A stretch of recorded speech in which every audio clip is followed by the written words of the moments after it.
அனைவருக்கும் ஆத்ம வணக்கம். பிரம்மஸ்ரீ நித்யானந்த சுவாமிகளின் ஆசியோடும் அனுகிரகத்தோடும் மீண்டும் உங்களோடு இன்றைக்கி என்ன விஷயம் நம்ம பேச போகிறோம், இன்றைக்கி என்ன விஷயம் நம்ம பார்க்க போகிறோம் அப்படின்னா, ஏற்கனவே புழக்கத்தில் இருக்கக்கூடிய விஷயங்கள் தான். இந்த புழக்கத்தில் இருக்கக்கூடிய விஷயங்களுக்கே பல விஷயங்களுக்கு நம்மளால் வந்து தீர்வு காண முடியல, நம்மளால் வந்து விடை காணவும் முடியல, நம்மளால் பதில் சொல்லவும் முடியல பல கேள்விகளுக்கு. நாம் எதை பற்றி பேச போகிறோன்னா ஆன்மீகம்தான். ஆன்மீகம் அல்லது பக்தி, இந்திய கலாச்சாரத்தில் இருக்கக்கூடிய சில வழிபாட்டு முறைகள், இதை தான் திருப்பி நாம் வந்து இதுக்குள்ளே நம்ம வந்து கொண்டுட்டு வர போகிறோம். அதில் அந்த வகையில் வந்து நம்மளுடைய இந்திய கலாச்சாரத்தில் ஏகப்பட்ட கடவுள் வழிபாடு, உருவ வழிபாடு, கடவுள்களுக்கு பஞ்சமே இல்லை அப்படிங்கிற அளவுக்கு நம்மளுடைய வழிபாட்டு முறைகள் வந்து ஏகப்பட்ட வழிபாட்டு முறைகள் இருக்குது இங்கே.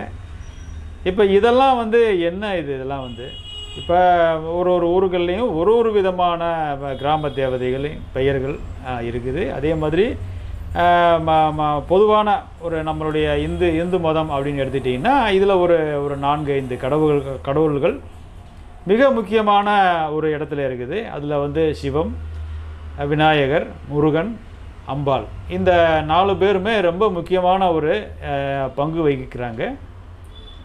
அது இல்லாமல் ஏகப்பட்ட கடவுள்கள் உண்டு. ஆஞ்சநேயர் உண்டு, காலபைரவர் உண்டு, இன்னும் வந்து ஏராளமான சொல்லிக்கிட்டே போகலாம், ஏராளமான உருவ வழிபாட்டு கடவுள்கள் உண்டு. இப்போ இதுக்கெல்லாம் வந்து என்ன தான் அர்த்தம், என்ன தான் வந்து விளக்கம், இதெல்லாம் வந்து இவ்வளோத்தையும் நம்ம கும்பிட்றோம்மா. இப்போ இவங்கெல்லாம் வந்து வேறு ஆட்களா, வேறு கடவுள்களா இவங்கெல்லாம், இல்லை எல்லாமே ஒன்று தானா? இதை எப்படி நாம் வந்து எடுத்துக்கிறது? இல்லை இது மாதிரியான கேள்விகளை மற்ற மதத்துக்காரவங்க நம்மள்கிட்ட வைக்கிறாங்க, இல்லை ஒரு நாத்திகர்களே நம்மள்கிட்ட கூட வைக்கிறாங்க.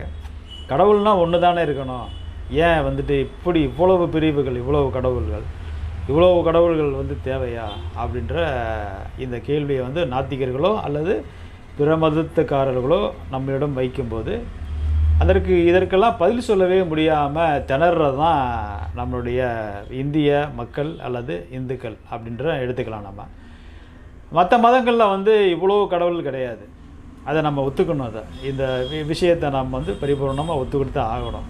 இப்போ இஸ்லாத்தில் எடுத்துக்கிட்டிங்கன்னா ஒரே கடவுள், ஏக இறைவன் அப்படின்ற ஒரு கோட்பாடு தான் அங்கே உண்டு. அதே மாதிரி கிறிஸ்டியன்லேயும் அதே மாதிரி தான், ஒரே கடவுள் தான், ஜீசஸ் அப்படின்ற ஒரு கடவுள் தான். சைனம் இருக்குது, புத்தம் இருக்குது, சைனம் இருக்குது. அப்போ இதிலெல்லாம் வந்து பார்த்திங்கன்னா ஒரு மகான ஒரு ஞானியை முன்னிறுத்தி ஏதோ ஒருத்தரை மட்டும்தான் நாங்கள் முன்னிறுத்தி வழிபாடு நடந்து கொண்டிருக்கிறது அல்லது சித்தாந்தங்கள் வகுக்கப்பட்டு கொண்டிருக்கிறது. ஆனால் இந்திய கலாச்சாரத்தில் மட்டும் ஏன் இவ்வளவு கடவுள்கள், இவ்வளவு பிரிவுகள் அப்படின்று இன்னும் வரைக்குமே இதுக்கு ஒரு முழுமையான தீர்வு காண முடியல. இந்த ஒரு கேள்வியை நோக்கி தான் இன்றைக்கி நம்மளுடைய காணொளி இன்றைக்கி இருக்க போகுது. இந்த பிரச்சனைக்கு நாம் தீர்வு காணுறதால, இல்லை இந்த பிரச்சனைக்கு நாம் வந்து பேசுகிறதால இதோட வந்து இந்த பிரச்சனை முடிஞ்சிரும் அப்படின்னு நம்புகிற ஒரு ஆள் இல்லை நான். ஏன்னா இது காலங்காலமாக முன்வைக்கப்பட்டு கொண்டிருக்கிற ஒரு கேள்வி தான் இது. நீங்கள் எவ்வளோ தான் பதில் சொன்னாலும் இதுக்கு திருப்பி இந்த கேள்வியை கேட்டுக்கிட்டு தான் இருப்பாங்க. இன்னும் காலங்காலத்துக்கு இதை கேட்டுக்கிட்டு தான் இருப்பாங்க. என்ன மாதிரியே வந்து பல பேர் வந்து இதுக்கு விதவிதமான விளக்கங்கள் கொடுத்துக்கிட்டு தான் இருப்பாங்க. ஏன் இந்த கேள்விகள் வந்து எவ்வளோ பதில் சொன்னாலும் திருப்பி முன் வச்சுக்கிட்டே இருக்கிறாங்க அப்படின்னா, இவங்க சொல்கிற பதிலை அவங்க கேட்கல அப்படின்னு அர்த்தம் கிடையாது. நம்மளை மாதிரி எவ்வளோ பேர் இதுக்கு வந்து விளக்கம் சொல்லியிருக்காங்க, பதில் சொல்லியிருக்காங்க. ஆனாலும் திருப்பி இந்த கேள்வியை ஏன் அவங்க முன்வைக்கிறாங்க, கேட்டுகிட்டே இருக்கிறாங்கன்னா, ஒரு குழப்பத்தை உண்டு பண்ணுறதுக்காக தான் இந்த கேள்வியை வந்து அவங்க வந்து கேட்டுகிட்டே இருக்காங்க. கேள்வி கேட்பவர்கள் ஒன்று நாத்திகர்கள், அப்படி இல்லைன்னா வேற்று மதத்தை சார்ந்தவர்கள். இவங்க தான் இந்த மாதிரி ஏன் அவங்க மதத்தில் இவ்வளோ கடவுள் இருக்குது அப்படின்னு கேட்பாங்க. அப்படி இல்லைன்னா நாத்திகர்கள் கேட்பாங்க. இப்போ இதுக்கெல்லாம் என்ன பதில் சொல்கிறது அப்படின்னு பார்த்தோம் அப்படின்னா, இது வந்து இந்திய நாடு அப்படின்றது நாடு வந்து ஒரு பழம்பெரும் நாடு அப்படின்றது எல்லாருக்குமே தெரியும். பல்லாயிரக்கணக்கான ஆண்டுகள் தொட்டு இங்கே வந்து நாகரிகங்கள் வளர்ந்து கொண்டே இருந்தது. ஒவ்வொரு காலகட்டத்திலையும் ஒரு விதமான நாகரிகங்கள் இருந்தது. இங்கே ஒரு காலகட்டத்திலையும் ஒரு விதமான நாகரிகங்கள் இருந்தாலும் ஒரு வழிபாட்டு முறையும் இங்கே இருந்தது. இதை நம்ம ஒத்துக்கணும். இதை அப்படி ஒவ்வொரு வழிபாட்டு முறையும் இருந்த காரணத்தினால ஒரு வழிபாடு இருக்கிறது. இப்போ கிராம வழிபாடுன்னு இருக்குது வச்சிங்களேன். இப்போ இந்த கிராம வழிபாட்டில் நிறையா தவறுகளும் அதில் நிறையா உண்டு. அதில் சரியும் உண்டு, தவறும் உண்டு. அப்போ இந்த தவறை நாம் எப்படி திருத்துறது அப்படின்னு பின்னால் அதுக்கப்புறம் வந்த ஞானிகள், அதாவது என்ன தவறுனா பலியிடுறது, பலியிட்டு கடவுளுக்கு நான் இதை பலி கொடுக்குறேன்னு சொல்லிட்டு உயிர்களை பலி கொடுக்கறது, அதை பலியிட்டு விட்டு அதையே உண்பது அப்படின்ற ஒரு நிலைப்பாடு. இன்னும் இதுக்கு மேலே ஒரு படி மேலே மது வகைகள் கூட அங்கே இந்த மாதிரியான கிராம வழிபாட்டுகளில் மது வகையான விஷயங்களில் கூட அதிகமாக ஈடுபட்டு பல பிரச்சனைகள் தான் அங்கே உருவாகுமே தவிர கிராம தேவதை வழிபடுவதாலேயோ அல்லது குலதெய்வங்களை வழிபடுவதாலேயோ அந்த வழிபடுகிற மக்கள் அந்த வழிபாட்டு முறையை முழுமையாக முடித்துவிட்டு நிம்மதியாக ஊர் போய் சேருவாங்களா அப்படின்றதே அந்த வழிபாட்டு முறையில் இருக்கக்கூடிய பிரச்சனைகள், சிக்கல். அதில் ஒரு சில இடங்களில் சரியாக நடக்கலாம், ஒரு சில இடங்களில் பல இடங்களில் தவறாக தான் நடக்குது. இது தவறாக நடக்குதுன்னா வழிபாட்டு முறையில் தவறு கிடையாது, அந்த மனிதர்களுடைய அணுகுமுறையில் தான் தவறு. இப்போ இங்கே தான் நம்ம இதை பார்க்க வேண்டியதாக இருக்குது. அப்போ இந்த வழிபாட்டு முறையில் இப்படி ஒரு வழிபாட்டு முறை வைக்கிறதால தான் இப்படி ஒரு வழிபாட்டில் தவறு நேருகிறது அப்படின்னு பின்னால் வந்த ஞானிகள் இதை கொஞ்சம் மாற்றி அமைக்கிறாங்க. இந்த வழிபாட்டு முறை வேண்டாம் அப்படின்னு இன்னொரு வழிபாட்டு முறை, அதாவது சைவ நெறி அப்படின்ற ஒரு வழிபாட்டு முறையை எடுத்துகிட்டு வர்றாங்க. கோவிலுக்குள்ளே வச்சு எல்லா கடவுள்களையும் ஒன்றா வச்சு, அதாவது எல்லா கடவுளும் அப்படின்னா விநாயகர், முருகன், அம்பாள், சிவம், இன்னும் சில பரிவார தேவதைகள் அப்படின்லாம் சொல்லி சில தெய்வங்களை தான் கூட அங்கே வச்சுருப்பாங்க. இதெல்லாம் எதுக்காக இவ்வளோ தெய்வங்களையும் ஒரே கோயிலில் வச்சுருக்காங்க அப்படின்னா இதெல்லாம் வேறு மதங்களாகவே இருந்தது. இதெல்லாம் அதாவது முருகனை வழிபடக்கூடிய ஒரு நிலை இருந்தது, விநாயகரை வழிபடக்கூடிய ஒரு மதம் இருந்தது, அம்பாளை வழிபடக்கூடிய ஒரு மதம் இருந்தது, சிவனை வழிபடக்கூடிய ஒரு மதம் இருந்தது. இதெல்லாம் தனித்தனியாக இயங்கிக்கிட்டு இருந்தது. தனித்தனியாக இயங்க வேண்டாம், எல்லாமே ஒரு பொருள் தான் அப்படின்னு நம்ம ஒரே கோயிலுக்குள்ளே வச்சு இதெல்லாம் நம்ம வணங்கிக்கிட்டு இருக்கோம். சரி, ஒரே பொருள்னு உணர்ந்தாச்சு இல்லையா? ஒரே பொருள் உணர்ந்தாச்சு. உணர்ந்ததுக்கப்புறம் எதுக்காக இவ்வளோத்தையும் உணர்ந்து ஏன் ஒன்றை தனித்தனியாக வச்சு வணங்கிக்கிட்டு இருக்கணும் அப்படின்னு பார்த்தா ஆதி காலத்தில் இதில் சில சர்ச்சைகள், சில பிரச்சனைகள் இருந்தது. என்னுடைய வழிபாட்டு முறை தான் உயர்ந்தது அப்படின்னு சொல்கிற இதே இன்றைக்கி எப்படி பிற மதத்தவர்கள் எங்களுடைய மதம் தான் உயர்ந்த மதம் அப்படின்னு சொல்லி நம்மகிட்டே நம்மளை ஊக்கப்படுத்தி பேசுகிறாங்களோ, இதே மாதிரி தான் ஆதி காலத்துலேயும் முருக வழிபாடு தான் சிறந்தது, விநாயக வழிபாடு தான் சிறந்ததுன்னு சொல்லி, அம்பாள் வழிபாடு தான் சிறந்ததுன்னு சொல்லி பேசிக்கிட்டு இருக்கிற அந்த மாதிரியான நிலைப்பாடு கொண்ட மனிதர்கள் அதிகமாக இருந்த காரணத்தினாலே சரி நமக்குள்ளே சண்டை வாங்க வேண்டாம், எல்லாத்தையும் ஒன்றா வச்சு எல்லாத்தையும் கும்பிடுவோம். ஆனால் ஒரு பொருள் தானே, அதை நீங்கள் பகுத்து பார்த்து உங்களுடைய அறிவில் நீங்கள் அதை நீங்கள் தெரிஞ்சுக்க போகிறீங்க தானே பின்னால். அதனால் பரவாயில்ல, எல்லாத்தையும் ஒன்றா வச்சு வணங்குவோம்னு இப்படி இந்த ஒரு காம்ப்ரமைஸ் அப்படின்னு சொல்லுவாங்க இல்லையா, இந்த உடன்படிக்கைக்கு வந்துடுறாங்க. அப்படி உடன்படிக்கைக்கு வந்ததுக்கு அப்புறமும் கூட பார்த்தீங்கன்னா இந்த பழைய வழிபாட்டு முறையை அப்படியே விட்டுட்டாங்களான்னா அப்படியே விடலை.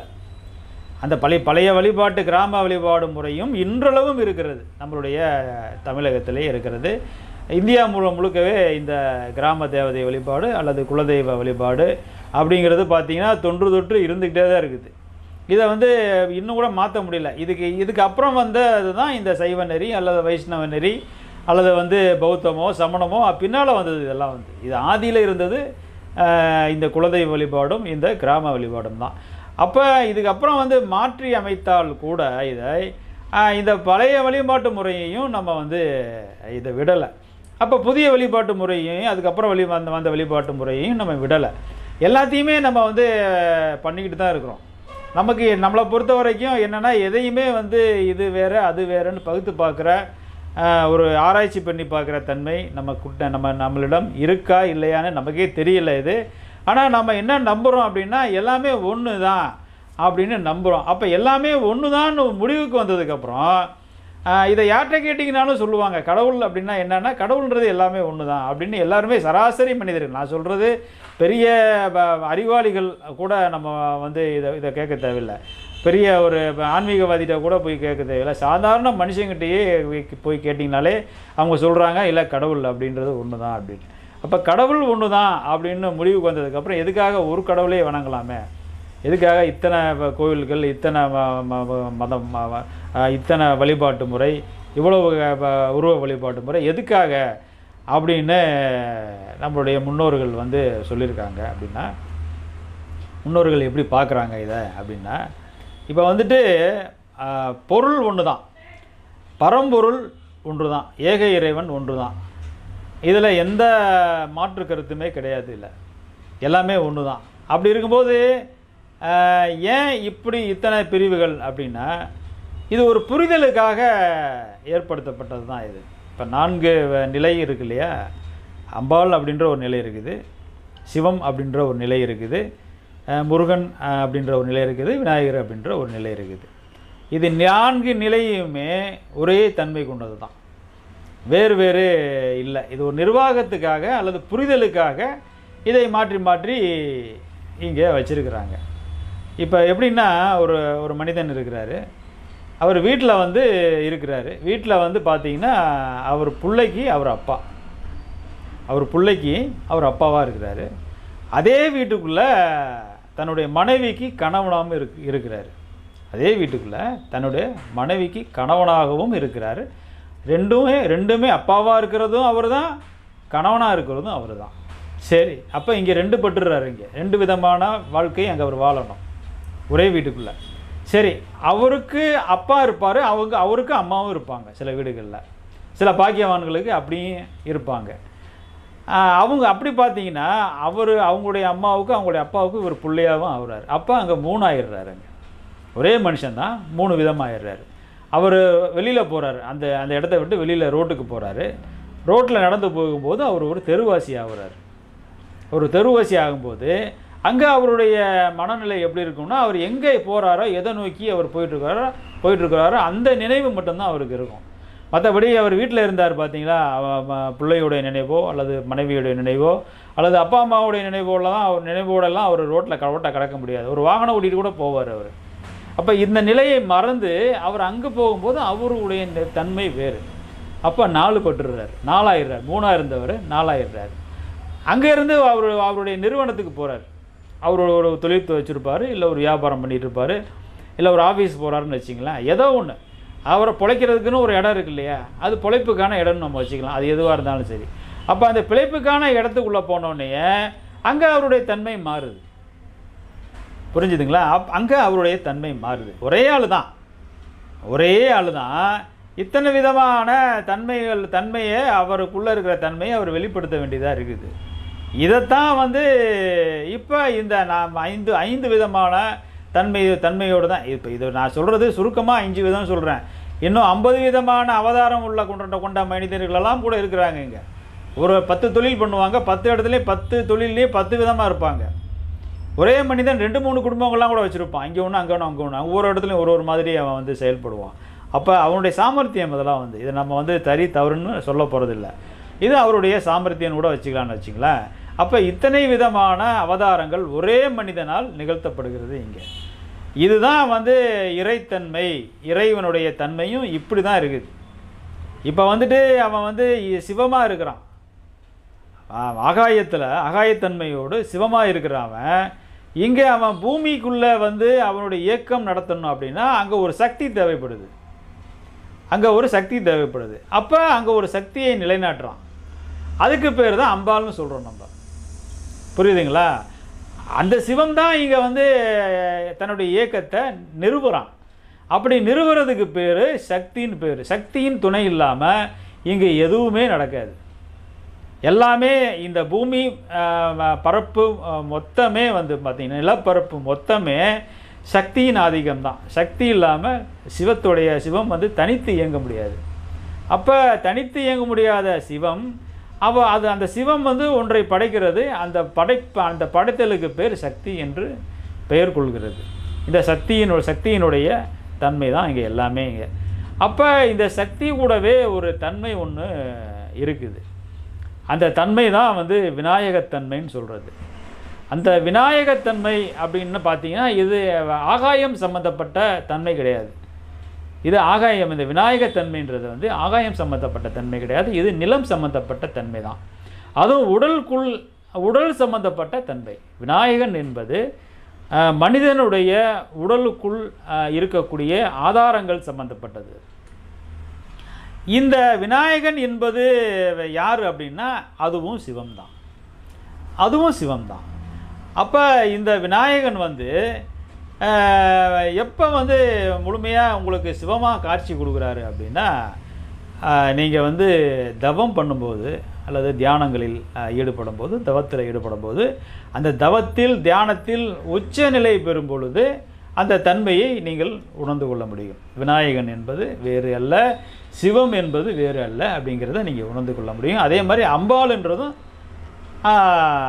சிவம் தான் அப்படின்றத வந்து எப்போ உணர முடியும் அப்படின்னா, உச்சத்துக்கு போனவர்கள், தியானத்தின் உச்சத்திற்கு அல்லது தவத்தின் உச்ச நிலை, அது இந்த மூன்று பொருளுமே சிவம், விநாயகன், சிவம் விநாயகன், அம்பாள், இந்த மூன்றுமே வந்து சிவம் தான் அப்படின்றத நீங்கள் புரிஞ்சுக்க முடியும்.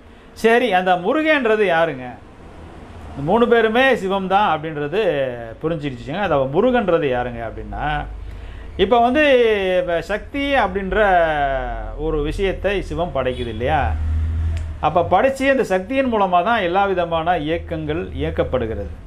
இதில் பிராணன் அப்படி இருந்தால், பிராணன் அப்படின்ற ஒரு தன்மை தான் வந்து சிவத்தன்மை கொண்டது. புரிஞ்சுக்கணும் நீங்கள், பிராணன் அப்படின்ற ஒரு தன்மை தான் சிவத்தன்மை கொண்டது. இந்த பிராணன் வந்து எல்லா ஜீவராசிகளுக்குள்ளவும் உள்ளே போனால் தான் உயிர் இயக்கமே நடக்கும். அப்படி உயிர் இயக்கம் பிராணன் உள்ளே போன உடனே அந்த உயிரின் இயக்கம் தொடங்கின உடனே சக்தியினுடைய வேலை அங்கே தொடங்க ஆரம்பிச்சிருது. இப்போ இந்த பிராணன் தான் வந்து பார்த்திங்கன்னா முருகனாக இங்கே பாவிக்கப்படுகிறது. இந்த பிராணன் தான், பிராணனை முழுமையாக நீங்கள் வந்து சிவத்தன்மை கொண்டது அப்படின்னு நம்பி இந்த பிராணனையே வழிபடுகின்ற வழிபாட்டு முறைக்கு பெயர்தான் முருகன் என்று பெயர். இந்த பிராணனைத்தான் பின்னாளில் ஆன்மாவாக மாறுகிறது.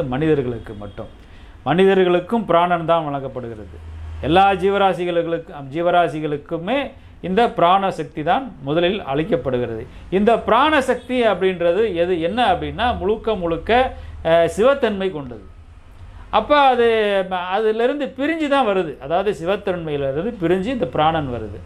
அப்போ பல குருமார்கள், பல ஞானிகள், பல சித்தர்கள் அவங்கெல்லாம் என்ன சொல்கிறாங்க அப்படின்னா, இந்த பிராணன் என்கிற ஆன்மா வேறு, சிவம் வேறு இல்லை, இரண்டுமே ஒன்று தான் அப்படின்னு சொல்கிறாங்க. ஏன் அப்படின்னா சிவனுடைய ஒரு பிரசாதம் தான் இந்த ஆன்மா. சிவன் மனது வைக்கலைன்னா ஆன்மாவுக்கு இங்கே வேலையே கிடையாது. சிவம் வேறு, ஆன்மா வேறு இல்லை. சிவம் வேறு, பிராணன் வேறு இல்லை. நீங்கள் வந்து முருகனை கூட விட்டுடுங்க, ஆனால் பிராணன் இல்லாமல் யாருமே இங்கே வந்து உயிர் வாழ முடியாது. இந்த எல்லா விதமான ஜீவராசிகளுக்கும் அடிப்படையாக இருக்கக்கூடியது இந்த பிராணன்.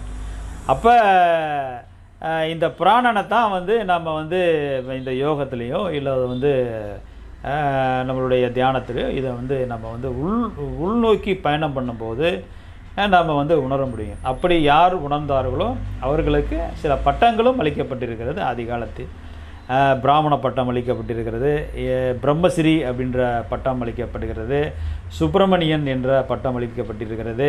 இப்படி பலவிதமான பட்டங்கள் வந்து இந்த பிரம்மத்தை உணர்ந்தவர்கள், பிராணனை உணர்ந்தவர்கள் அல்லது பிரம்மத்தை உணர்ந்தவர்கள், அந்த பிராணனும் பிரம்மமும் ஒன்றிணைய வேண்டும். பிராணனும் பிரம்மமும் ஒன்றிணைந்தால் அவர் வந்து ஆத்மஸ்வரூபி என்று பெயர் அவருக்கு. இந்த பிரம்மம் என்பது சக்தி, அம்பாள் சம்மந்தப்பட்டது, மனம் சம்மந்தப்பட்டது. மனம், சக்தி இதெல்லாம் வந்துட்டு ஒரே ஒரு தன்மைக்குள்ளே தான் இருக்குது எல்லாமே. இந்த பிராணன் என்பது சிவத்தன்மைக்குள்ளே இருக்குது. அப்போ இந்த தன்மையும் தனித்தனியாக செயல்படுறதால தான் இங்கே இயக்கம் நடக்குது. இப்போ இந்த இரண்டு இயக்கத்தையும் ஒன்றிணைக்க வேண்டும். அப்படி ஒன்றிணைப்பது தான் யோகம் என்று சொல்லப்படுகிறது. ஒன்றிணைத்தல் தான் யோகம். அப்படி இந்த ஒன்றிணைத்து தான் இந்த எல்லாமே ஒன்று, ஒன்றிணைக்கும் பொழுது தான் எல்லாமே ஒன்று தான், இங்கே வேறு வேறெல்லாம் கிடையாது அப்படின்னு அங்கே தான் நீங்கள் வந்து பரிபூரணமாக இதை நீங்கள் உணர்ந்து கொள்ள முடியும். அது வரைக்கும் எல்லாமே தனித்தனி தான். ஒரே மனிதன் தான், அப்பாவாகவும் இருக்கிறான், கணவனாகவும் இருக்கிறான், அதே மனிதன் பிள்ளையாகவும் இருக்கிறான், அதே மனிதன் தெருவாசியாகவும் இருக்கிறான், அதே மனிதன் வியாபாரியாகவும் இருக்கிறான் அல்லது தொழிலாளியாகவும் இருக்கிறான். ஏதோ ஒன்று பிழைப்புக்காக ஏதோ ஒன்று செய்யக்கூடிய ஒரு மனிதனாக இருக்கும்போது இத்தனை விதமான நிலைப்பாடுகளை கொண்ட மனிதனாக ஒரே மனிதன் வாழ வேண்டிய ஒரு கட்டாயம் இருக்கிறது. அப்போ அங்கங்கே தனித்தனியாக பிரிகிறான். அவன் அப்பாவாக இருக்கும்போது ஒரு மாதிரி ஆயிடுறான். இப்போ நீங்கள் வந்து பிள்ளைக்கு அப்பாவாக இருக்கும்போது நீங்கள் வந்துட்டு உங்களுடைய மனைவிக்கு கணவனாக இருக்கும்போது இருக்கக்கூடிய குணாதிசயங்களை அங்கே காட்ட முடியாது. அங்கே வேறு விதமான குணாதிசயங்கள் தான் நீங்கள் காட்டி ஆகணும். அதே மாதிரி மனைவிக்கிட்ட நீங்கள் இருக்கும்போது பிள்ளைகிட்ட காட்டுற அந்த குணாதிசயங்களை மனைவிக்கிட்ட காட்ட முடியாது. அதே மாதிரி அப்பா அம்மாக்கிட்ட இருக்கும்போது இந்த 2 பேர்கிட்ட காட்டிய அந்த குணாதிசயங்களை அப்பா அம்மாட்ட காட்ட முடியாது. இப்படி அதே மாதிரி இந்த விஷயங்கள்லாம் எடுத்துகிட்டு போய் தொழில் செய்கிற இடத்துலையோ அல்லது வியாபாரம் செய்கிற இடத்துலையோ காட்ட முடியாது. அப்போ அங்கங்கே அந்தந்த இடத்துக்கு தகுந்த மாதிரி அந்தந்த நிலைப்பாடுகளோடு தான் நீங்கள் வாழ வேண்டும். ஆனால் நீங்கள் ஒரு மனிதர் தான், நீங்கள் ஒரே ஆள் தான். அந்த ஒரே ஆளாக இருந்தாலும் இத்தனை விதமான அவதாரங்களை எடுக்க வேண்டியதாக இருக்கிறது. இது நிர்வாகத்துக்காக. இது அப்படி செயல்பட்டால்தான் ஒரு நிர்வாகத்தை நீங்கள் தெளிவாக செய்ய முடியும். அப்படி இல்லைன்னா இல்லை எல்லாமே நான் ஒன்று ஆகிட்டேன் அப்படின்னா உங்களுக்கு எந்த வேலையுமே கிடையாதுங்க. இயக்கம் நடக்காது. நான் சிவகுமார், நான் ஒரே ஆள் தான், நான் ஒரே விதமாக தான் இருப்பேன் அப்படின்னா அப்படி ஒரே விதமாக இருக்கக்கூடிய மனிதன் எப்படி இருப்பான்னா அவன் தான் ஞானி, யோகி, சித்தன் அப்படின்னு சொல்கிறது. அவன் எந்த ஒரு தன்மைக்குள்ளும் போகாமல் ஒரே தன்மையோடு இருப்பது தான் இந்த ஞான நிலை, யோக நிலை அப்படின்ற பேர். அப்போ அப்படி போயிட்டான் அப்படின்னா அவன் வேறு மாதிரி மனிதனாக மாறி இறைவனோடு கலந்துடுறான். அப்போ இந்த மாதிரி நிர்வாகத்துக்குள்ளே வர்றான் அப்படின்னா அவன் பலவிதமாக பிரிந்து தான் ஆக வேண்டும். அப்போ கடவுள் என்பவன் ஒன்றாகத்தான் இருக்கிறான், ஏகனாகத்தான் இருக்கிறான், அதில் எந்த மாற்று கருத்தும் இல்லை. ஆனால் அவன் பூமிக்கு வந்து தன்னுடைய இயக்கத்தை பிரிக்கும் பொழுது, இயக்கத்தை நடத்தும் பொழுது இப்படி தனித்தனியாக பிரிந்து தான் அவன் வந்து இயக்கத்தை செய்ய வேண்டியது இருக்கிறது. இப்படி தனித்தனியான இயக்கத்தை உணர்ந்த சில ஞானிகள் அப்போ அந்த தனித்தனியாக இயக்கத்தை மட்டுமே வழிபட ஆரம்பித்தார்கள். இங்கே தான் வந்து குழப்பங்களே வர ஆரம்பிச்சது. ஆனாலும் இதை வந்து இந்த குழப்பத்துக்கு வந்து தீர்வு அப்படின்றது வந்து பார்த்திங்கன்னா ஒரே தீர்வு தான். என்ன தீர்வுனா ஒரே கடவுள்ன்றதை நம்ம நம்பி தான் ஆகணும். சிவம் தான் கடவுள். நம்ம சொல்கிறது சிவம் அப்படின்றது வந்து மற்ற மதங்களில் வந்து அல்லாஹ் என்று சொல்லப்படுகிறது. இன்னொரு மதத்தில் வந்து அது ஜீசஸ்ன்னு சொல்லப்படுது. இதுதான் இருக்கக்கூடிய நிதர்சனமான உண்மை. கடவுள் என்பது பல பிரிவுகளில் கிடையாது, ஒரே கடவுள் தான், எல்லாத்துக்குமே ஒரே கடவுள் தான். இதை வந்து நம்மளுடைய சித்த பெருமக்கள் பல நூல்களிலே இதை வந்து குறிப்பிட்டு தான் இருக்கிறாங்க. குறிப்பிடாமல் இல்லை, பல கடவுள்களில் எந்த மகானும் குறிப்பிடலை. பல சித்தர்கள் வந்து பல கடவுள்கள் உண்டு அப்படின்னு சொல்லி எந்த சித்தரும் சொல்லலை, எந்த மகானும் சொல்லலை. எல்லாருமே ஒரே கடவுள் தான் சொல்லியிருக்காரு. குறிப்பாக மாணிக்கவாசகர். இதில் வந்து மாணிக்கவாசகரை வந்து நம்ம ஏன் சொல்கிறோம் அப்படின்னா மாணிக்கவாசகருடைய தன்மையை நீங்கள் கொஞ்சம் உள்வாங்கி பார்க்கணும். எப்படின்னா அவர் வந்து ரொம்ப ஸ்ட்ரிக்டான கடவுள் நெறியாளர். அவர் வந்து ஒரே கடவுள் தான், சிவம் மட்டும்தான் கடவுள் அப்படின்னு சொல்லுவார். அம்பாளை கூட அவர் ஒத்துக்க மாட்டார், அம்பாளை கூட அவர் வந்து ஏற்றுக்க மாட்டார். காரணம் என்ன, அம்பாளையும் சிவன் தான் சொல்லுவார். ஒரு பாடலில் சொல்கிறார், புற்றில்வாள் அறவும் மஞ்சேல், பொய்யர்தம் மெய்யும் மஞ்சேல், கற்றைவாள் சடையும் மன்னல், கண்ணுதல் பாத நன்னி, மற்றுமோர் தெய்வம் தன்னை உண்டன பெரிதும் பெம்மான், கற்றில்லாதவரை கண்டால் அம்மனா மஞ்சு மாறேன் அப்படின்றாரு. என்ன அர்த்தம் அதுக்குன்னா, புத்தில் இருக்கிற பாம்புக்கு நான் பயப்பட மாட்டேன்.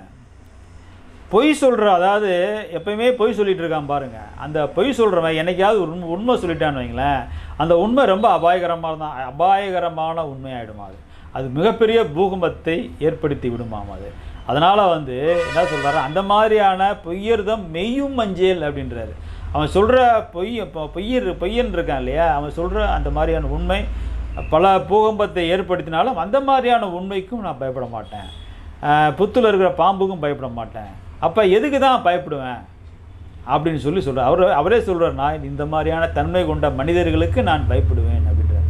எந்த மாதிரியான தன்மை கொண்ட தன்மைனா, கற்றைவாள் சடையும் மண்ணல் கண்ணுதல் பாதம் நன்னி மற்றுமோர் தெய்வம் தன்னை உண்டன பெரிதும் பெம்மான் கற்றிலாதவரை கண்டால் அம்மனா மஞ்சு மாறேன் அப்படின்றார். அப்படின்னா கடவுள் அப்படின்றது பார்த்தீங்கன்னா ஒரே கடவுள் தான் அப்படின்றத எவன் ஒருவன் உணர்ந்து கடவுள் ஒன்றுதான் அப்படின்னு சொல்கிறானோ அவனுக்கு நான் பயப்படுவேன் அப்படின்றார். அப்போ அவர் என்ன சொல்ல வர்றாருன்னா, கடவுள்ன்றது ஒன்று தான், ஒரே பொருள் தான் அப்படின்றத கொஞ்சம் சுற்றி வளைச்சி சொல்லுவாங்க அதை. அப்போ இந்த வகையில் பார்த்தீங்கன்னா நம்மளுடைய அப்பர் உலகெல்லாம் உணர்ந்தோதற்கரியவன் நிலமுலாவி நிர்மலிர் வேணியன் அலைகள் சோதியன் அம்பலத்தில் ஆடுவான் மலர் சிலம்படி வாழ்த்தி வணங்குவோமே அப்படின்னு சொல்லி அப்பர் சொல்கிறாரு.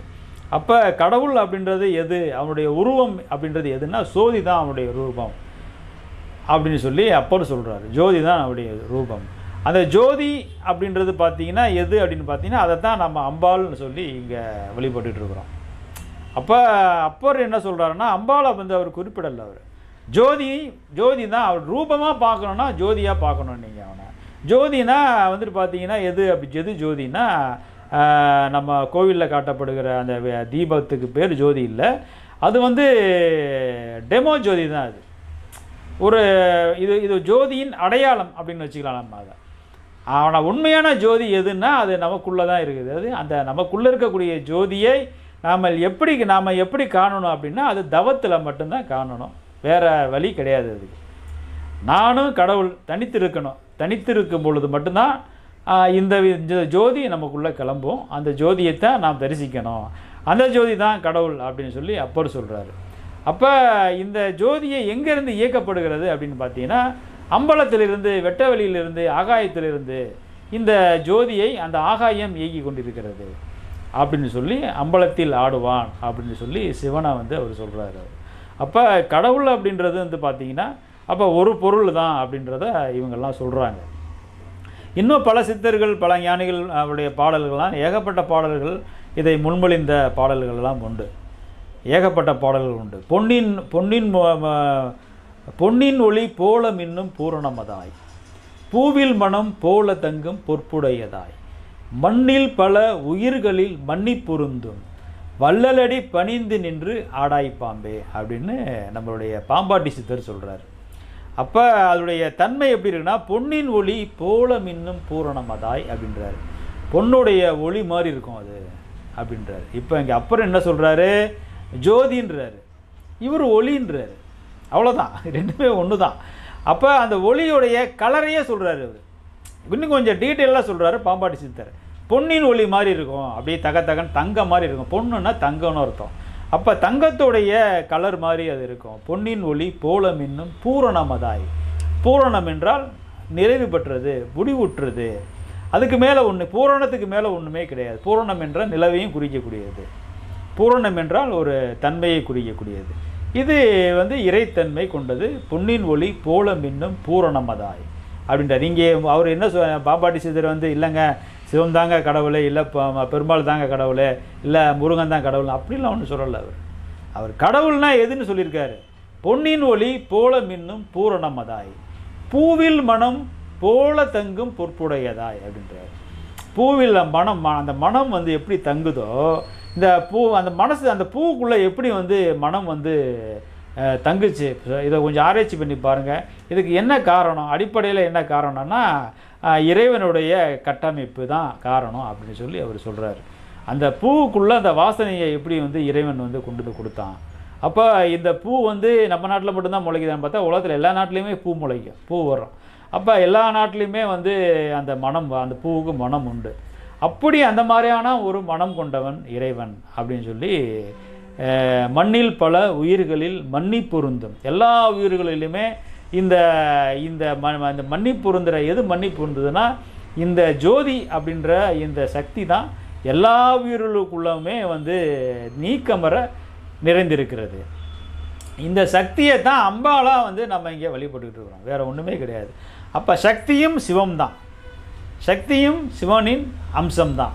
அப்போ இங்கே எல்லாமே ஒரு நிர்வாகத்துக்காக ஆணும் பெண்ணும் தனித்தனியாக இயங்கினா தான் அங்கே ஒரு இயக்கம் வரும். அது ஆணும் பெண்ணும் இணைந்தால்தான் வாரிசுகள் உருவாகும், குழந்தைகள் உருவாகும். அப்படி உருவாக்கப்பட்டால்தான் வந்து மனிதனாக இருக்கட்டும், மற்ற ஜீவராசிகளாக இருக்கட்டும் ஜெனிக்க முடியும், உலக இயக்கம் நடத்த முடியுங்க. அப்போ வெறும் சிவம்தான் அப்படின்னா வெறும் சிவத்தன்மை கொண்ட மனிதர்களாகவே இருந்தார்கள் என்றால் உயிர்களை எப்படி ஜெனிக்க முடியும் சொல்லுங்கள்? அப்போ சிவத்தன்மையும் வேணும், சக்தி தன்மையும் வேணும். அந்த சக்தி தன்மையை பெண்ணாகவும் சிவத்தன்மையை ஆணாகவும் பாவித்து நாம் வந்து இந்த ரெண்டுமே ஒன்று தான் அப்படின்னு நாம் வந்து புரிஞ்சுக்கணும். புரிஞ்சுக்கிறதுக்காக தான் தனித்தனியாக வந்து இதை வந்து இந்த கோட்பாட்டை வந்து நமக்கு செஞ்சு கொடுத்துருக்குறாங்க. இதை வந்து இப்படி இருக்கக்கூடிய இந்த உண்மையை பேசுகின்ற ஆற்றல் நம்மளுடைய மதத்தார்களுக்கு பல பேருக்கு இல்லை. இது ஒரு வேதனையான விஷயம். எல்லாமே ஒரு பொருள் தான், எல்லாமே கடவுள் தான் அப்படின்னு சொல்லக்கூடிய ஒரு சாமர்த்தியம் நம்ம மதத்தை சேர்ந்தவர்களுக்கு, இந்திய மதத்தை சேர்ந்தவர்களுக்கு இல்லை. அவர்களுக்கு இந்த கேள்விக்கு பதிலே சொல்ல முடியல. அப்படியே முழிக்கிறாங்க திருன்னு. என்னங்க முருகன் வேற வந்து விநாயகர் வேறையாங்க, என்னங்க பித்தனை கடவுள் வச்சு கும்பிட்றீங்கன்னா முழிக்கிறாங்க. முருகனுக்கு ஏங்க 2 பொண்டாட்டின்னா முழிக்கிறாங்க. எதுக்குமே பதில் சொல்ல முடியல. ஒரு அண்மையில் வந்து ஒரு ஃபேஸ்புக்கில் வந்து ஒரு வீடியோ ஒன்று பார்த்தேன். மலேசியாவில் இருந்து ஒரு சகோதரி வந்து பதிவிட்டு இருந்தாங்க. அந்த சகோதரி வந்து ஆரம்பத்தில் இந்துவாக இருந்திருக்காங்க. இந்துவாக இருந்த சகோதரியை வந்து கிறிஸ்தவ அமைப்பை சேர்ந்தவர்கள் வந்து குழப்பி இதே மாதிரியான கேள்விகளை கேட்டு உங்கள் கடவுள்களெல்லாம் வந்து சாத்தானுடைய வகையை சேர்ந்தவங்க, அவங்களெலாம் கடவுளே கிடையாது, நீங்கள் அவங்கள நம்பினீங்கன்னா அவங்கள கும்பிட்டிங்கன்னா அவங்களுக்கு கஷ்டம்தான் வரும்னு சொல்லி அவங்கள இதுக்கு பதில் சொல்ல முடியாததால் அவங்களும் மனம் மாறி அவங்கள வந்து கிறிஸ்தவராக மாற்றிருக்காங்க.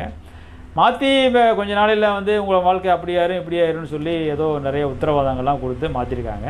அதுக்கப்புறம் அவங்க வாழ்க்கையெல்லாம் எந்த மாற்றமும் வந்து வரல அப்படின்னு சொல்லி அவங்களே சொல்கிறாங்க.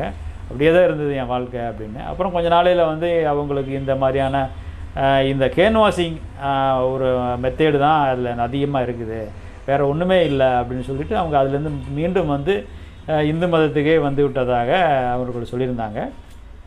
அந்த பதிவில் அவங்க என்ன கேட்டுக்கிறாங்கன்னா, இந்து மதத்தினுடைய இந்த கடவுள் தத்துவத்தை எல்லோரும் புரிந்து கொள்ள வேண்டும், கடவுள் கோட்பாட்டை எல்லோரும் புரிந்து கொள்ள வேண்டும், அப்படி புரிஞ்சுக்கிட்டு பதில் சொல்கிற ஆற்றலை எல்லோரும் வளர்த்து கொள்ள வேண்டும். அப்போ தான் இந்த மதத்தை வந்து காப்பாற்ற முடியும், இல்லைன்னா காப்பாற்ற முடியாது. ஏன்னா மற்ற மதத்துக்காரங்களுடைய தாக்குதல் இந்து மதத்து மேலே அதிகமாகிடுச்சு, நாளுக்கு நாள் அதிகமாகிக்கிட்டே போகுது அப்படின்னு சொல்லி அந்த சகோதரி வந்து அந்த பதிவை போட்டிருந்தாங்க.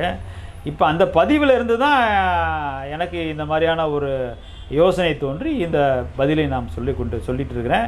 அந்த சகோதரிக்கு எனது நன்றியை நான் தெரிவித்துக் கொள்கிறேன் இந்த தருணத்தில். மேலும் பார்த்தீங்கன்னா இன்னொரு பதிவையும் நான் வந்து அண்மையில் நான் வந்து ஒரு பதிவை பார்த்தேன். அந்த பதிவு என்ன அப்படின்னு சொல்லிட்டு பார்த்தீங்கன்னா, அது ஒரு இஸ்லாமிய அமைப்பிலிருந்து அது பேசப்பட்ட ஒரு பதிவு. அது என்னென்னா, அவங்க வந்து ஒரு ஊர்லேயே வந்துட்டு கேள்வி பதில் அப்படின்ற ஒரு நிகழ்ச்சியை வந்து அவங்க நடத்துகிறாங்க. அந்த கேள்வி பதிலில் பார்த்தீங்கன்னா, கேள்வி கேட்குறவங்கள பூரா இந்துக்களாகவே இருக்கிறாங்க. இந்துக்கள் வந்து ஏன் இஸ்லாமியர்கள்ட்ட போய் கேள்வி கேட்குறாங்க அப்படின்றது நமக்கு அடிப்படையாகவே புரியலை. நமக்கு இது என்ன கான்செப்டுன்றதே தெரியல. ஏன்னா நம்ம மதத்தில் இருக்கக்கூடிய ஒரு சிக்கலை வந்து இந்து மதத்தில் இருக்கக்கூடிய ஒரு சிக்கலை இந்து மதத்தில் உள்ளவங்கள்ட்ட தான் கேட்டு தெரிஞ்சுக்கணும். அதை விட்டுட்டு இவங்கள்ட்ட போய் அவங்க ஏன் கேள்வி கேட்குறாங்க, இல்லை இது உண்மைதானா, இல்லை இதை வந்து இவங்களே வந்து செட்டப் பண்ணி அந்த மாதிரி கேள்வி கேட்க வைக்கிறாங்களா அப்படின்றது நமக்கு தெரியல. ஆனால் அந்த கேள்வியுடைய தன்மைக்கு அவர்கள் பதில் சொல்கிற விதம் பார்த்திங்கன்னா, அவங்க மதத்தில் இருக்கக்கூடிய நன்மைகளை பற்றி அவர்கள் பேசுவது இல்லை. அதற்கு மாறாக இந்து மதத்தில் இருக்கக்கூடிய பல இந்த மாதிரியான அடிப்படை சிக்கலை தான் அவங்களும் பேசுகிறாங்க. அப்படியே அவங்க பேசுகிறதுக்கு அவங்களுக்கு எந்த தார்மீக உரிமையும் கிடையாது. அவங்களுடைய மதத்தை பரப்பணும், அவங்களுடைய விஷயங்களை எடுத்து சொல்லணும்னா 1000 விஷயங்கள் இருக்குது. அவங்களுடைய குரானை வந்து முழுமையாக அவர்கள் படித்து உள்வாங்கியிருந்தாங்கன்னா இது மாதிரியான விஷயங்களுக்கு அவங்க போக மாட்டாங்க. அவங்க படித்து அவங்க வந்து முழுமையாக அதை உணரலை. ஏன்னா குரான் என்பது அற்புதமான ஒரு நூல், அது இறை நூல், அது இறை வேதம். அது அந்த இறை வேதத்தை ஏன் உங்களால் முழுமையாக உள்வாங்க முடியவில்லை உள்வாங்கி அதில் இருக்கக்கூடிய நல்ல விஷயங்களை ஏன் உங்களால் பேச முடியவில்லை? மாறாக உங்களுடைய பேச்சு எப்படி இருக்குது அப்படின்னு பார்த்தீங்கன்னா, இந்த இந்து மத தாக்குதல்லையே தான் உங்களுடைய பேச்சு இருக்குது.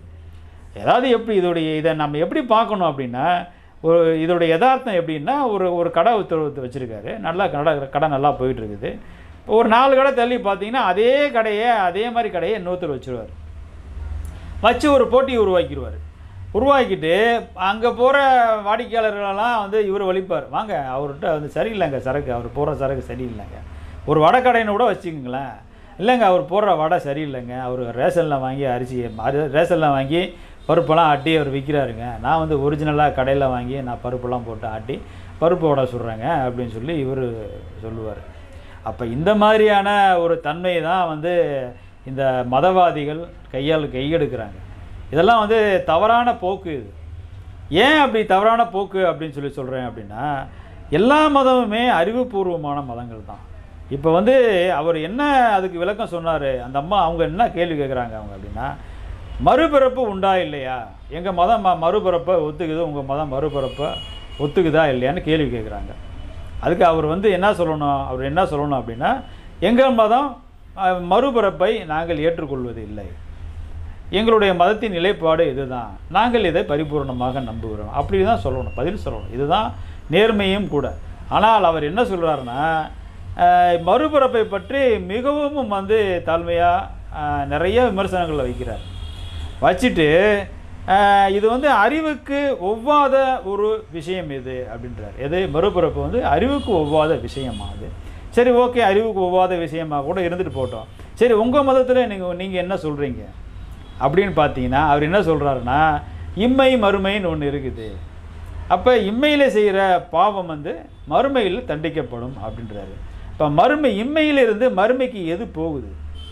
இம்மையில் வந்து உடல் செஞ்சிருச்சு இந்த பாவம், மனம் செஞ்சிருச்சு இந்த பாவம்.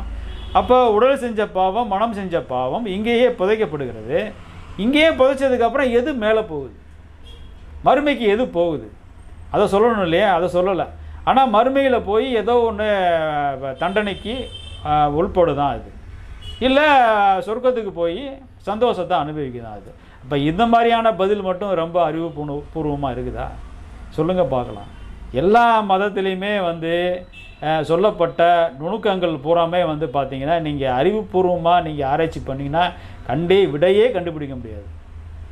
நல்லா தெரிஞ்சுக்கணும். நீங்கள் வெறும் புத்தகத்தை படிச்சுட்டு நீங்கள் ஆராய்ச்சி பண்ணினீங்கன்னா அதில் முட்டாள்தனம் மட்டும்தான் மிஞ்சும், அது வேறு ஒன்றுமே மிஞ்சாது. ஏன்னா அது பூரா எள்ளி நகையாடக்கூடிய விஷயங்களாக தான் இருக்கும். அதில் இருக்கக்கூடிய விஷயங்கள் எல்லாமே. இந்து மதத்தில் மறுபிறப்பு உண்டு இல்லைன்னு சொல்கிறான், அது கூட பார்த்தீங்கன்னா எந்த ஆதாரம் இருக்குது? அதுக்கு எந்த ஆதாரமும் இல்லை.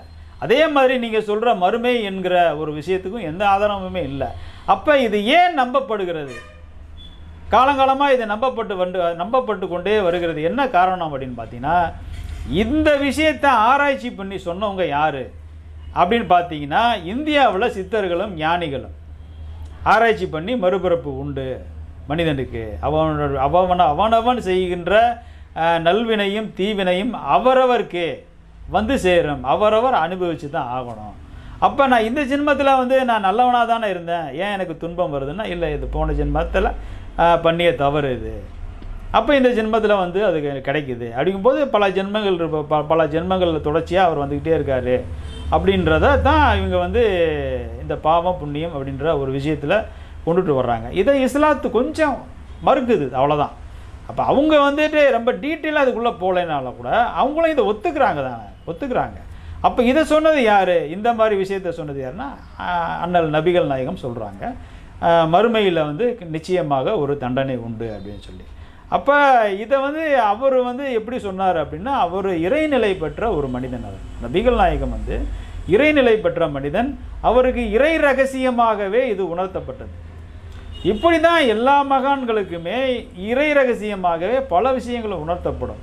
அந்த இறை ரகசியத்தை அவர்கள் எழுதும் பொழுது அதற்கு எந்தவித ஆதாரங்களையும் அவர்கள் காட்ட முடியாது, யாருமே காட்ட முடியாது. அவர்கள் அனுபவித்த அந்த இறை ரகசியத்தை எப்படி காட்ட முடியும் சொல்லுங்கள் பார்க்கலாம். அப்போ அதை நம்பி தான் வந்து நாம் வந்து அந்த அந்த அந்த பாதையில் பயணம் பண்ணுறவங்க அதை நம்பி தான் நம்ம பயணம் பண்ண வேண்டியதாக இருக்குது, வேறு வழி கிடையாது. அப்போ அவங்க சொன்னாங்க, முன்னோருங்க சொன்னாங்க, ஐயா நபிகள் நாயகம் சொன்னார். அப்போ அவர் சொன்னால் உண்மையாக தான் இருக்கும், நம்ம மறுமைன்னு உண்மையாக தான் இருக்கும். அப்போ நம்ம இந்த இந்த இம்மையில் வந்து நாம் தவறு செய்யக்கூடாது அப்படின்ற ஒரு நிலைப்பாடை நாங்கள் எடுத்துக்கிட்டோம்னு சொல்லி முடிச்சிடணும். அதை விட்டுட்டு இன்னொரு மதத்தில் அப்படி சொல்லியிருக்கு, அவங்க எப்படி சொல்லியிருக்காங்க, இது வந்து உங்களுடைய மதம் வளர்க்கிற வேலையை அது சொல்லுங்கள். மதம் வளர்க்கிறீர்களா இல்லை வந்து மதத்தை நிந்தனை செய்கிறீர்களா, மற்ற மதத்தை நிந்தனை செய்கிறீர்களா? ஒரு விஷயத்தை வந்து ஒருத்தருக்கு சொல்லும்போது இவ்வளோ சொன்னால் போதும் அப்படின்னு ஒரு தன்மை இருக்கிறது. ஒருத்தர் வந்து கேள்வி கேட்குறாரு அப்படின்னா அவருக்கு வந்து இவருக்கு இவ்வளோ சொன்னால் போதும், ஏன்னா அவருக்கு அதுக்கு மேலே சொல்ல வேண்டிய அவசியம் இல்லை அப்படின்ற ஒரு தன்மையை எல்லாருமே எடுப்பாங்க. மிகப்பெரிய அறிவாளியாக இருந்தால் கூட சரி, சாராத நிலையில் இருந்தால் கூட சரி, அவர்கள் இப்படி ஒரு முடிவு எடுப்பார்கள். அப்படி வந்து எடுக்கப்பட்ட ஒரு முடிவு தான் இது. இவங்களுக்கு இவ்வளோ சொன்னால் போதும் அப்படின்னு சொல்லி முடிச்சுட்டாங்க. அதை வந்து அதுதான் உண்மை, அதுதான் சாஸ்வதம் அப்படின்னு சொல்லி வந்து நம்ம எதையும் பேச முடியாது. எல்லாத்துக்குமே அறிவின் ஒரு தொடர்ச்சி உண்டு, அறிவின் பரிணாம வளர்ச்சி உண்டு. அது பிரகாரம் அது வந்து பார்த்திங்கன்னா அது போய்கிட்டே இருக்கும். அறிவுக்கு வந்து அந்த எல்லையே கிடையாது. அப்படி வந்து ஒரு மகான்களும் உணர்ந்து உணர்ந்து உணர்ந்து உணர்ந்து சொல்லப்பட்ட ஒரு மாபெரும் விஷயத்தை அறிவுக்கு ஒருத்தர் சொன்னதை அறிவுக்கு ஒவ்வாது, அப்போ இன்னொருத்தர் சொன்னது மட்டும் அறிவுக்கு ஒவ்வுது அப்படின்னு சொல்கிறது இது சரியான விஷயம் கிடையாது. ரெண்டுமே சரிதான், அவர் சொன்னதும் சரிதான், இவங்க சொன்னதும் சரிதான். ஆனால் நீங்கள் ஒரு மத பிரச்சாரியாக இருக்கும் பட்சத்தில், மத பிரச்சாரியாக இருக்கும்போது உங்கள் மதத்தில் இருக்கக்கூடிய நல்ல விஷயங்களை மட்டும் நீங்கள் பேசி உங்களுடைய மதத்தை வளர்த்தீர்களானால் நீங்கள் நேர்மையான ஒரு மத பிரச்சாரியாக மாறுவீர்கள். ஒன்று நல்லா தெரிஞ்சுக்கணும், நீங்கள் இந்த மத பிரச்சாரம் பண்ணுறவங்களாம் அது எல்லா மதத்திலையுமே இருக்காங்க. எல்லா மதத்திலையுமே மத பிரச்சாரம் இருக்காங்க. இந்து மதத்துலேயும் இந்து மத பிரச்சாரிகளும் உண்டு, மற்ற மதத்துலேயும் மற்ற மத பிரச்சாரிகளும் உண்டு. இதில் ஒரு வேறுபாடு என்னென்னா, இந்து மதத்தில் இருக்கக்கூடிய இந்து மத பிரச்சாரிகள் வந்து யாருமே மற்ற மதத்தை பற்றி பேச மாட்டாங்க. இந்த அறகுறை சில்லறைகள் வேணால் பேசுங்க, அது வேறு விஷயம். அவங்களெல்லாம் நம்ம வந்து கணக்கில் எடுத்துக்க முடியாது. இப்போ உயர்ந்த நிலையில் இருக்கக்கூடிய ஒரு மத சொற்பொழிவாளர் இருக்கிறார், ஒரு ஆன்மீக சொற்பொழிவாளரோ அல்லது ஒரு பக்தி சொற்பொழிவாளரோ இருக்கிறார். அவருடைய பேச்சில் எங்கேயாவது எந்த இடத்துலையாவது, தமிழ்நாட்டில் எத்தனையோ பேச்சாளர்கள் அதாவது ஆன்மீக பேச்சாளர்களோ அல்லது வந்து பக்தி பேச்சாளர்களோ பக்தி சொற்பொழிவாளர்களோ எவ்வளோ பேர் இருக்காங்க. அவங்க எங்கேயாவது எந்த இடத்துலையாவது மற்ற மதங்களை பற்றி, மற்ற மதங்களில் இருக்கக்கூடிய அந்த சட்டத்திட்டங்களை பற்றி விமர்சிக்கிறார்களா அப்படிங்கிறத நீங்கள் பார்க்கணும். யாருமே அப்படி விமர்சிக்க மாட்டாங்க, அப்படி வாய்ப்பே கிடையாது. அப்படி விமர்சித்தாங்கன்னா அவங்க வந்து முழுமையாக ஒரு விஷயத்தை அவர்கள் வாசிக்கவில்லை அல்லது முழுமையாக ஒரு விஷயத்தை அவர்கள் அனுபவிக்கவில்லை அப்படின்னு தான் அர்த்தம். அது அப்படி யாரும் பேச மாட்டாங்க, பேசுகிறதுக்கு வாய்ப்பே இல்லை. இப்படி யார் பேசுகிறாங்கன்னா, இந்த இஸ்லாமியத்தில் இருக்கக்கூடியவங்களும் கிறிஸ்தவ மதத்தில் இருக்கக்கூடியவங்களும் தான் இந்த இந்து மதத்தை நோக்கி தாக்குதல்களை தொடுத்துக்கிட்டே இருப்பாங்க. ஒரு கட்சிக்காரங்க மாதிரி, ஒரு கட்சியிலேருந்து இன்னொரு கட்சிக்கு போயிட்டாங்க அப்படின்னா எப்படி இந்த கட்சியை எப்படி தாக்கி பேசுவாங்களோ அது மாதிரி தாக்கி பேசுவாங்க. அப்படி தாக்கி பேசுகிறதால உங்களுக்கு என்ன லாபம் விளைய போகிறது? உங்களுக்கு வேணால் பணம் கிடைக்கலாம், மற்ற மதத்தை தாக்கி பேசுகிறதால உங்களுக்கு ஏதோ பணம் கிடைக்குதுன்னு வச்சுக்கலாம். அது உங்களுக்கு மட்டும்தான் அது நன்மையை பயக்குது. இதை கேட்குறவங்களுக்கு நன்மையை பயக்குதா சொல்லுங்கள்? இப்போ இம்மை மறுமைன்னு சொல்கிறீங்க இல்லையா? இப்போ இம்மை மறுமைனா என்ன? இம்மையில் செய்கிற பாவம் மறுமையில் வந்து சேரும் அப்படின்னு சொல்கிறாங்க. இப்போ நீங்கள் இந்த ஒரு மதத்தை வந்து கடுமையாக தாக்கி பேசும்போது, கடுமையாக விமர்சிக்கும் போது அது இம்மையில் நீங்கள் செய்கிற பாவமாக உங்களுக்கு தோன்றவில்லையா?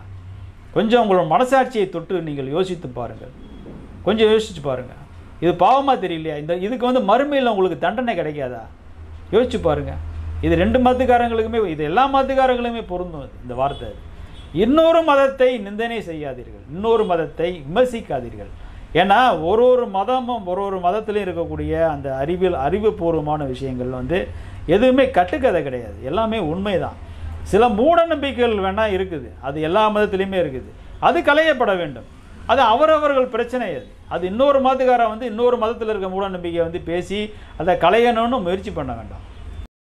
எந்த மதத்தை சார்ந்தவராக இருந்தாலும், எந்த விதமான சாதியை சார்ந்தவராக இருந்தாலும் சரி, எந்த இனத்தை சேர்ந்தவர்களாக இருந்தாலும் சரி, அவர்கள் எந்த விதமான கடவுள் வழிபாட்டில் இருப்பவர்களாக இருந்தாலும் சரி, எல்லாரும் ஒரு நாளைக்கு ஆஸ்பத்திரிக்கு போய் தான் ஆகணும். ஆஸ்பத்திரிக்கு போனால் இந்த மதத்துக்காரங்க தான் அதிகமாக இருக்காங்க, இந்த மதத்தை சேர்ந்தவங்கள்லாம் வந்து ஆஸ்பத்திரிக்கே வரதில்லைன்னு சொல்லிட முடியுமா? சொல்லுங்கள் பார்க்கலாம். ஹாஸ்பிட்டலுக்கு போனால் எல்லா மதத்துக்காரனும் தான் இருக்கான், நோயாளியாக இருக்கிறான். அப்போ அவனுக்கெல்லாம் சாவே இந்த மதத்தை குறிப்பாக இந்த மதத்தை சேர்ந்தவனுக்கு மட்டும் சாவே வராதுன்னு சொல்ல முடியுமா? இல்லை இந்த மதத்துக்காரங்க வந்து எல்லாருமே பூர்ண ஆயுசாக வாழ்கிறாங்க, 80 வயசு 90 வயசு வரைக்கும் வாழ்ந்துட்டு தான் சாவுறாங்க இந்த மதத்தை சேர்ந்தவங்கன்னு எந்த மதத்துக்காரங்களாவது சொல்ல முடியுமா? நான் பொதுவாக கேட்குறேன். நான் இந்த மதம் அந்த மதத்துன்னு நான் கேட்கல, பொதுவாக கேட்குறேன். நான் இந்த கடவுளை கும்பிட்றேங்க, நான் 90 வயசு வரைக்கும் நான் வாழ்வேங்கன்னு யாராவது உத்தரவாதம் கொடுக்க முடியுமா? நான் இந்த மதத்தை நான் வழிபடுறேன், இந்த மதத்தை நான் சேர்ந்தவங்க, இந்த மதத்தில் இருக்கிறதால எனக்கு நோயே வராதுங்கன்னு சொல்ல முடியுமா? நான் இந்த மதத்தில் இருக்கிறேங்க, நான் பணக்காரனாக மட்டும்தாங்க இருக்கிறேன், எனக்கு பணம் கொட்டுன்னு கொட்டுதுங்க அப்படின்னு சொல்ல முடியுமா? நான் இந்த மதத்தில் இருக்கிறேங்க, இந்த மதத்தில் இருக்கிறதால என்னுடைய வாழ்க்கை சுபிச்சமாக எந்த விதமான குளறுபடியும் இல்லாமல் போய் கொண்டே இருக்கிறது அப்படின்னு நீங்கள் சொல்ல முடியுமா? யாராலும் சொல்ல முடியும்? மனுஷன் தானேங்கய்யா, எல்லாருமே மனுஷன், சராசரி அந்த உப்புக்கும் பருப்புக்கும் அலைகின்ற ஒரு சராசரி மனிதர்கள் தான் நம்ம எல்லாமே. அப்படி இருக்கும்போது இது வந்து இந்த மதத்தை வந்து ஒரு மதத்தை வந்து இன்னொருத்தரை வந்து கிண்டல் பண்ணுறதும் கேலி பண்ணுறதும் இந்த மாதிரியான விமர்சனங்களை உள்படுத்துகிறதும் இதெல்லாம் தவறு. இதெல்லாம் வந்து இந்த மாதிரியான செயல்களை நீங்கள் செய்தீர்களானால் எங்களுக்கு ஒன்றும் இல்லை, மற்ற மதத்துக்காரங்களுக்கு இது ஒன்றும் கிடையாது. இது மாதிரியான செயல்கள் உங்களைத்தான் அது பாதிக்கும், உங்களுடைய சந்ததிகளே இது வந்து தாக்கும். அது நல்லா தெரிஞ்சுக்கோங்க.